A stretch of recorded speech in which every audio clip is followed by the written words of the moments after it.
کوئی عام نبی نہ تھا، بلکہ وہ ایک شعلہ جوالا تھا، ایک ایسا ثابت قدم پیغمبر جو واحد سچے خدا کی عبادت کا پرزور علمبردار تھا۔ اس کی زندگی ایمان کی جیتی جاگتی تصویر تھی۔ اس کا نام گویا آسمانی سرگوشی سب کو یاد دلاتا ہے کہ یہوہ ہی اس کا خدا ہے۔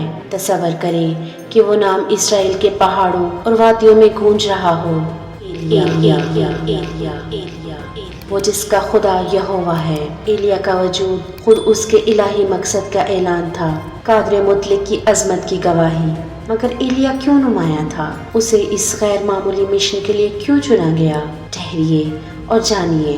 خود ایلیا کے نام میں ایک خاص معنی پوشیدہ ہے جو دو عبرانی الفاظ کا مجموعہ ہے، ایل یعنی خدا اور یا جو یہوہ کا ایک مقدس نام ہے۔ ایلیا کی زندگی حیرت انگیز معجزات سے بھری پڑی ہے۔ جیسا کہ ایلیا نے دعا کی اور آسمان بند ہو گئے، 3.5 سال تک بارش نہ ہوئی، وہ قدرت پر خدا کے اقتدار کی زبردست علامت تھا۔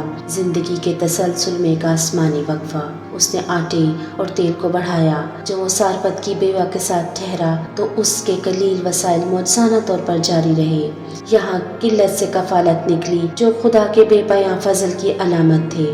ایلیا کی دعا نے بیوہ کے مردہ بیٹے کو زندگی دی۔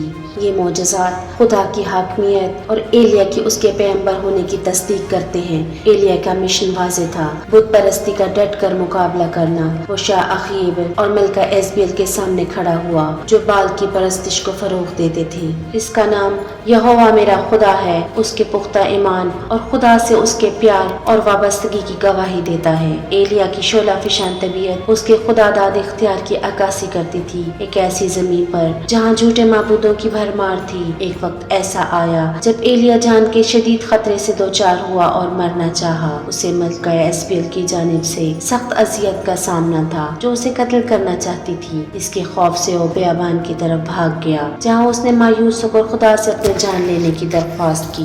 بے بسی ظاہر کرتی ہے کہ عظیم ترین ہستیوں کو بھی شک اور خوف کے لمحات کا سامنا ہوتا ہے، مگر خدا کا جواب شفقت بھرا تھا۔ روزی اور رہنمائی اور کوہ حرب کا ایک سفر۔ صحرا کی ویرانی میں ایلیا نے ثابت قدمی اور ہمت کا سبق سیکھا۔ نئے عہد نامے میں تجلی کے پہاڑ پر موسیٰ اور ایلیا یسوع کے ساتھ ظاہر ہوئے۔ موسیٰ جو شریعت کا نمائندہ تھا اور ایلیا نبیوں کا، دونوں مسیح کے ساتھ کھڑے ہوئے۔ ان کی موجودگی اس امر پر زور دیتی ہے کہ خدا کا منصوبہ اصل سے جاری ہے۔ ایلیا کا سب سے مشہور لمحہ کوہ کرمل پر سامنے آیا۔ پھر یوں ہوا کہ ایک خشک پہاڑی چوٹی جہاں سورج کی تپش ہر شے کو جلا رہی تھی، ایک ہجوم تماشائیوں کے درمیان ایک طرف بال کے نبی تھے جو اپنے معبود سے قربانی کو جلا دینے کی فریاد کر رہے تھے، اور دوسری جانب ایلیا تنہا، ثابت قدم اور غیر متزلزل کھڑا تھا۔ اس لڑائی کا اصول تھا جو معبود آگ کے ذریعے جواب دے گا وہی سچا خدا ہوگا۔ بال کے نبی ناچتے چیختے اور اپنے آپ کو زخمی کرتے رہے،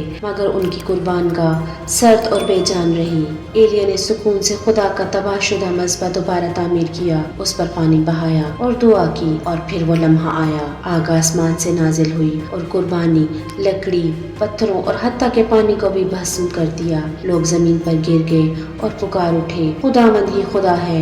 مگر ایلیا کا سفر کوہ کرمل پر ختم نہ ہوا۔ اس شاندار منظر کے بعد وہ کوہ حرب یعنی سینا کی طرف گیا۔ وہاں اس نے خدا کو نہ طوفان میں پایا، نہ زلزلے میں، نہ ہی آگ میں، بلکہ ایک ہلکی نرم سرگوشی میں۔ یہ تجربہ ظاہر کرتا ہے کہ خدا کی موجودگی ہمیشہ عظیم و شان مظاہر میں نہیں ہوتی، بلکہ بعض اوقات وہ خاموش لمحات میں، روح کی سرگوشی میں ملتا ہے۔ ایلیا کے آسمان پر اٹھائے جانے کا واقعہ کتاب مقدس میں دوسرے سلاطین اس کے دوسرے باب 1:12 آیت میں بیان کیا گیا ہے۔ ایلیا وہ آتشی نبی اپنی زمینی خدمت مکمل کر چکا تھا۔ وہ جانتا تھا کہ خدا اسے لے جانے والا ہے، اور اس نے اپنے وفادار شاگرد الیشا کو پیچھے رہنے کی تلقین کی، مگر الیشا انکار کرتا رہا۔ آخرکار یردن کے کنارے ایک آتشی رتھ اور آتشی گھوڑے نمودار ہوئے اور ایلیا کو بگولے میں اٹھا لے گئے۔ الیشا نے یہ حیرت انگیز منظر دیکھا اور ایلیا کی روح کا دوہرا حصہ پایا اور نبوتی خدمت جاری رکھی۔